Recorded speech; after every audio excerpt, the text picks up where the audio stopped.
Halo teman-teman semua. Nah, di video sebelumnya kita udah belajar ya tentang KP itu seperti apa sih ya. Kita udah belajar bahwa KP itu dia adalah tetapan kesetimbangan untuk sistem yang wujud dari zat-zatnya itu dalam wujud gas gitu ya. Gimana untuk mencarinya? Gimana kemarin cara carinya? KP itu sama dengan tekanan parsial dari D ya di pangkat koefisiennya dikali tekanan parsial dari C pangkat koefisiennya dibagi tekanan parsial dari A pangkat koefisiennya dikali tekanan parsial dari B pangkat koefisiennya gitu. Intinya produk dibagi reaktan gitu ya, sama aja kayak KC.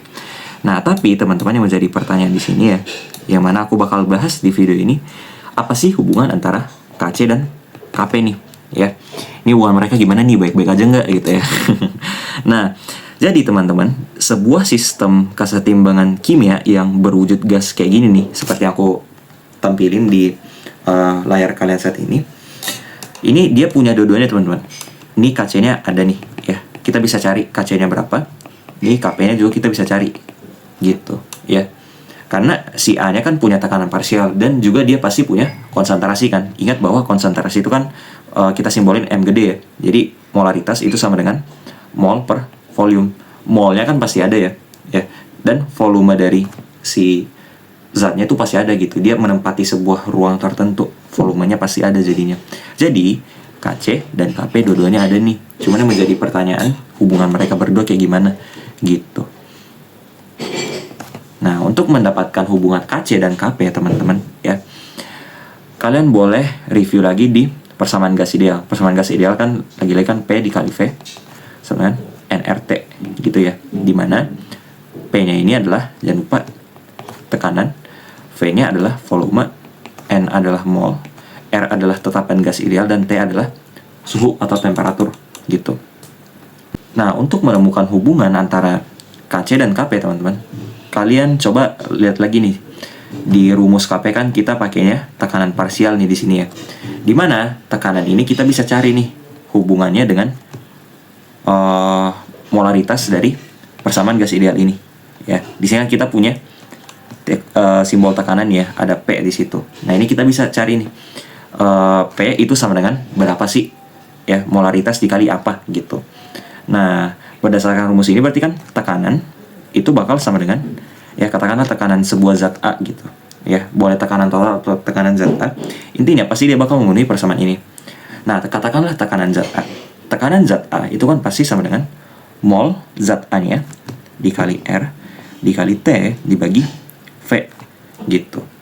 Nah, ingat ya di pertemuan sebelumnya kita udah bahas bahwa volume ini pasti sama nih untuk semua zat di sistem yang sama gitu ya. Nah, katakanlah reaksi di atas nih, itu kan ada 4 zat ya, ada A, B, C, dan D gitu. Jadi bayangin di satu kotak yang sama nih, ada A, ada B ya, terus ada C dan ada D gitu. Nah, mereka berempat berinteraksi nih. Ini volume mereka semua sama ya. Jadi volume si A itu sama dengan volume B, sama dengan volume C, sama dengan volume D ya, karena wadahnya sama gitu ya. Jadi kita dapat hubungan seperti ini teman-teman. PA sama dengan Na dikali R dikali T dibagi V. Jadi yang berubah-ubah tuh cuma si molnya aja nih teman-teman, sama V gitu. Nah, ingat juga ya bahwa molaritas itu kan sama dengan N per V nih. Jadi kita bakal peroleh hubungan bahwa Na per V itu pasti sama dengan molaritas dari zat A-nya gitu kan. Ya. Jadi Na per V-nya kita jadiin molaritas gitu. Sehingga kita dapat hubungan baru PA sama dengan molaritas zat A ya, atau konsentrasi A dikali R dikali T teman-teman. Nah, ini bakal kita coba substitusi nih ke rumus KP di atas yang ini ya gitu. Nah, KP jadinya tekanan D ya. Tekanan D itu kan berarti ya udah molaritas zat D dikali R dikali T gitu kan. Ini kalau kalian bingung dapatnya dari mana, ya sama aja nih. Ini kan sebuah zat tertentu nih ya. Kalau kita ganti jadi D juga ya, jadi PD pasti sama dengan molaritas D dikali R dikali T. Ini nggak bakal berubah ya. Si suhunya kan kita asumsikan konstan gitu. Di pertemuan sebelumnya kita udah bahas. Kalian boleh nonton lagi. Nah, Jadi MD dikali R dikali T. Inilah sih siapa nih? Tadi sih tekanan parsial dari D-nya. Gitu. Ya. Nah, ini semua dipangkat dengan D ya tadi ya. Gitu. Begitupun yang tekanan parsial C, nanti kita bakal dapat konsentrasi C kali R dikali T pangkat koefisiennya dibagi dengan molaritas ZA dikali R dikali T ya. Ini di pangkat A dikali molaritas B kali R kali T pangkat B. Saya sama aja kayak di atas ini, cuman aku tulisnya dalam bentuk kayak gini. Jadi masing-masing tekanan parsial di sini ya, itu kita ganti dengan bentuk seperti ini. Gitu ya. Nah, kalau kalian lihat teman-teman, RT-nya di sini, ini kita bisa keluarin ya. Jadi nanti kita bakal dapat KP itu sama dengan MD pangkat D dikali MC pangkat C dibagi MA pangkat A dikali MB pangkat B gitu. Jadi semua udah dalam konsentrasi nih. Jadi konsentrasi D pangkat koefisiennya, konsentrasi C pangkat koefisiennya dan seterusnya. Dikali dengan, nah RT-nya tadi kita keluarin kan. Jadi dapat RT pangkat D kali RT pangkat C dibagi RT pangkat A kali RT pangkat B. Nah, jangan lupa teman-teman bahwa rumus KC ya kita kan udah dapat nih dalam wujud konsentrasinya. Ini kita bisa simplifikasi nih bentuknya. Simplifikasi ke apa? Simplifikasi ke KC. Kenapa? Ya karena KC kan sama dengan konsentrasi produk pangkat koefisien masing-masing dibagi reaktan pangkat koefisien masing-masing kan. Jadi sama aja konsentrasi D, cuman kan kadang aku simbolnya dalam kurung kotak ya.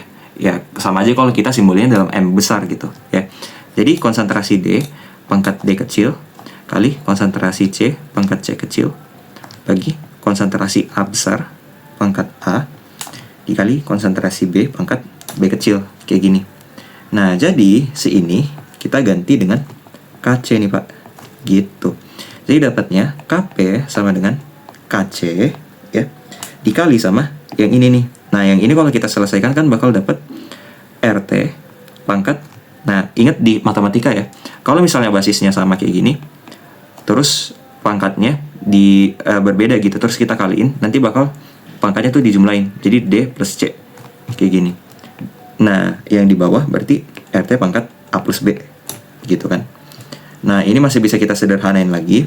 Ingat di matematika, kalau ada dua bilangan yang berpangkat gitu ya, basisnya sama, terus mereka berdua dibagi, nanti bakal dikurangin gitu kan. Jadi nanti bakal diperoleh RT pangkat berapa? D plus C ya, dikurang sama yang di bawah nih, dikurang A plus B gitu ya. Nah, dapat nih segini. Nah, yang di atas ini kan ribet ya kita ngomongnya ya. Kita simbolin jadi delta N teman-teman ya. Nah, jadi kita peroleh KP ya, KP itu sama dengan KC dikali apa? Si RT dipangkat delta N gitu kan. Nah, inilah hubungan dari KP dan KC teman-teman gitu. Dimana tadi KP adalah tetapan kesetimbangan tekanan ya, KC tetapan kesetimbangan konsentrasi, R apa? R jangan lupa dia adalah tetapan gas ideal. Tetapan gas ideal masih ingat berapa teman-teman? Ya betul, 0,082 ya. Satuannya atm liter per mol Kelvin. Aduh, sumpek banget kelihatannya nih ya. Aku izin zoom dikit. T-nya ini adalah suhunya ya. Suhunya dalam apa? Jangan lupa harus Kelvin ya. Karena apa? Di R-nya kan kita pakainya Kelvin. Kalian jangan pakai Celsius. Gitu. Nah, delta N ini apa ya? Delta N tadi kan dia adalah D plus C dikurang A plus B gitu kan. Ini asalnya dari mana nih? Nah, ingat bahwa reaksi kesetimbangannya, aduh mana nih reaksi kesetimbangannya? Ntar aku tulis ulang ya. Nah, reaksi kesetimbangannya kan tadi seperti ini ya. Nah, lihat bahwa D plus C itu adalah apa? Koefisien dari produk-produknya kan. Jadi koefisien produknya dijumlahin nih ya. Jadi yang di sini ini produk ya. Jadi ini berdua dijumlahin nih, mereka berdua nih ya. Sedangkan yang A plus B itu adalah koefisien dari si reaktannya ya kan. Nah, reaktannya adalah A dan B. Koefisien masing-masing A dan B gitu kan. Dijumlahin nih. Nah, ini untuk si reaktannya. Jadi si delta N tuh apa sih Kak? Ya delta N berarti selisih koefisiennya antara siapa? Produk dan reaktan. Jadi produk dijumlahin koefisiennya masing-masing tuh ya, dan reaktan dijumlahin. Nah, baru kita kurangin berduanya. Itu yang kita sebut sebagai delta N. Jadi delta N itu adalah selisih koefisien gitu. Dimana selisih koefisiennya itu adalah tadi produk ya dikurang apa? Dikurang reaktan.